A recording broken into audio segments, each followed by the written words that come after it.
মুস্তাফিজ আসলে নিজেকে কিভাবে বদলালেন? কারণ জাস্ট কিছুদিন আগেই তো টি-20 সিরিজটা খেললেন। উনি খুব সম্ভবত ৩ ম্যাচে ১৩১ রান দিয়ে তারপরে দুটো উইকেট পেয়েছিলেন। সেখান থেকে ২ ম্যাচেই তিনি ৬ উইকেট নিয়েছেন। আসলে এখানে ক্যারিশমাটা কোথায় দেখছেন? না, কারিশমা না, দেখেন লাস্ট ওয়ানডেটা কিন্তু সে ভালো বল করেছে। শ্রীলঙ্কার সাথে আমরা যে ওয়ানডে ম্যাচটাতে জিতলাম সেটাতে ভালো করেছে।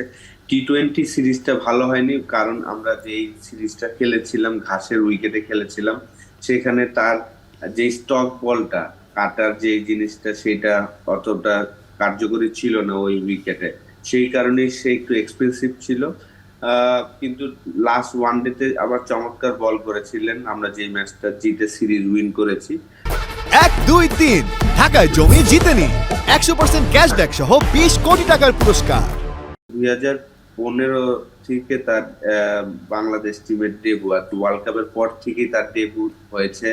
তো এক্সপিরিয়েন্স হয়েছে, প্রায় 9 বছর ধরে ইন্টারন্যাশনাল ক্রিকেট খেলছেন। আইপিএল প্রত্যেক সিজনই 2016 পর থেকে প্রত্যেক সিজনই কিন্তু তাকে পিক করছে কোনো না কোনো টিম। হয়তোবা আমরা যেভাবে আশা করছিলাম সেভাবে পাচ্ছিলাম না। 2016 আইপিএল এর পরে তার একটা ইনজুরি হয়েছিল, কাউন্টি ক্রিকেট খেলতে যাওয়ার পরে। সেই ইনজুরির পর থেকে আসলে শুরুর মোস্তাফিজকে আমরা এখনো পাইনি ডেফিনেটলি। তারপরও কারিশমা কিছু বলবো না, এটা একটা এক্সপিরিয়েন্স। সে হার্ড ওয়ার্ক করছেন।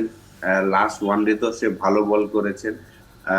যারা টপ প্লেয়ার তাদের আসলে একটা দুইটা ভালো ইনিংস তাদের কনফিডেন্স দিয়ে দেয়, এবং পরিবেশটা খুব ইম্পর্টেন্ট। আসলে চেন্নাইয়ের পরিবেশটা আমি মনে করি যে ধোনি এবং স্টিফেন ফ্লেমিং তারা প্রায় 16 বছর ধরে, মাঝখানে যদিও 2 বছর তারা খেলেনি, এই 14 বছর ধরে একই কিন্তু টিম তারা আছে।